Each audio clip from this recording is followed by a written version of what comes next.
வணக்கம். VHP news செய்திகளில் ஆன்மீக மற்றும் அரசியல் செய்திகளுக்காக மாண்புமிகு பாரத பிரதமர் ஐயா நரேந்திர மோடி அவர்களுடைய 74வது பிறந்தநாள் விழாவை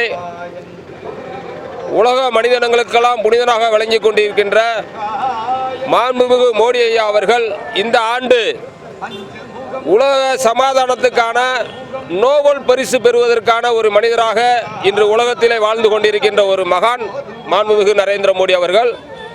அவருக்காக நாடு முழுவதும் அனைத்து ஆலயங்களிலும் அவருக்காக தீபாராதனைகள் செய்து அவசியங்கள் செய்து பிரார்த்தனை செய்து கொண்டிருக்கின்றோம்.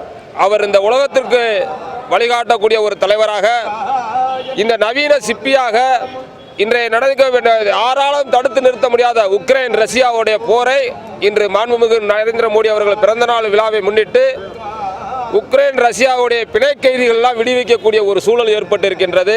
இப்படிப்பட்ட ஒரு மனிதர் நம் இந்தியாவின் பிரதமராக அமைந்திருப்பது நம் இந்திய மக்கள் அனைவருக்கும் பெருமை. அதனால் 140 கோடி மக்களின் சார்பிலே இன்று அத்தனை ஆலயங்களிலும் பிரார்த்தனைகள் நடைபெற்று கொண்டிருக்கின்றது. அதன் ஒரு பகுதியாக மதுரை மாநகர் மக்கள் சார்பிலே இன்று பல்வேறு அன்னதான நிகழ்வுகள், நலத்திட்ட உதவிகள், பாலாவசியங்கள், 74 பால் குடங்கள் ஊர்வலங்கள், இன்று மீனாட்சி அம்மன் கோவிலில் தங்கத்தேர் திருவிழா, இது போன்ற நிகழ்வுகள் தொடர்ந்து நடைபெற்று கொண்டிருக்கின்றது. உலகத்தில் இருக்கின்ற இந்தியர்கள் அனைவரும் பாரத பிரதமருடைய நோயில்லா வாழ்வு, குறையில்லா செல்வத்தோடு வாழ வேண்டும் என்று பிரார்த்தனை செய்து கொண்டிருக்கின்றார்கள். அவர் இந்த உலகத்தில் வாழ்கிற மனிதனங்களெல்லாம் தாண்டி உலகத்தில் வாழ்கின்ற உயிரினங்களுக்கெல்லாம் ஒரு சமாதான தூதராக மோடி அவர்கள் திகழ வேண்டும். அவர் வாழ்வை 100 ஆண்டு நிறைவு செய்து மக்கள் பிரதிநிதியை தொடர்ந்து அவர் பயணிக்க வேண்டும் என்று பிரார்த்தனை செய்திருக்கின்றோம். இன்னைக்கு மதுரையில் இருக்கின்ற இந்த முருகன் கோவிலில் இதற்காக திருக்கோவில் பிரிவு சார்பாக மிக பிரமாண்டமான ஏற்பாடு செய்திருக்கின்றார்கள்.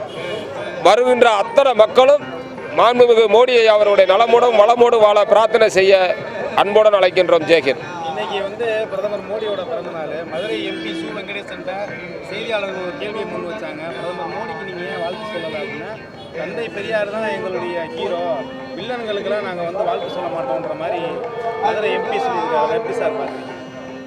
ஒரு குறிப்பிட்ட ஒரு வட்டத்துக்குள்ள இருக்கின்ற ஒரு குறுகிய மனப்பான்மை உள்ள ஒரு நபரை மதுரை மக்கள் பாராளுமன்ற உறுப்பினராக தேர்ந்தெடுத்திருக்கிறார்கள் என்பதை அவலத்தை அவர் வார்த்தையின் மூலமாக தெரிந்து கொண்டோம்.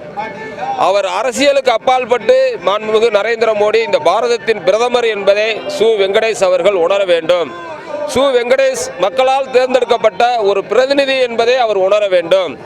அவர் சித்தாந்தத்தை ஒரு பாரத பிரதமருடைய பிறந்தநாள் விழாவிலே திணிப்பது அவர் விஷயமித்தனமான ஒரு செயல். அவர் சிறுபிள்ளைத்தனமாக பேசியிருப்பார் என்பதை நாங்கள் உணர்கிறோம். இதற்கு வரும் நாட்களிலே மக்கள் பாடம் போட்டுவார்கள். வணக்கம். VHP நியூஸ் செய்திகள். இத்துடன் VHP நியூஸ் செய்திகள் நிறைவடைந்தது.